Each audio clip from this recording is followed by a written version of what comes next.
Uma usizo ulithole esontweni, hamba uyobonga esontweni. Uma usizo ulithole emsamo wakini, hamba uyobonga emsamo wakini. Uma usizo ulithole kwaSibiya, hamba ubonga kwaSibiya.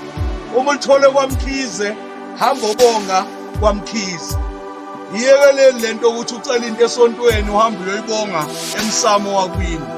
Uma ucela into ibonge la oyithole khona exactly. Lokho kuzokwenza ukuthi isibusiso sakho siphelele futhi singapheli.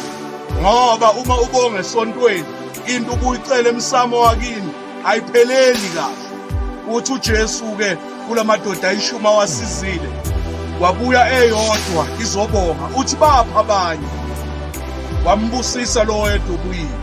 Day 98 ukubonga endaweni right, 1 minute every day.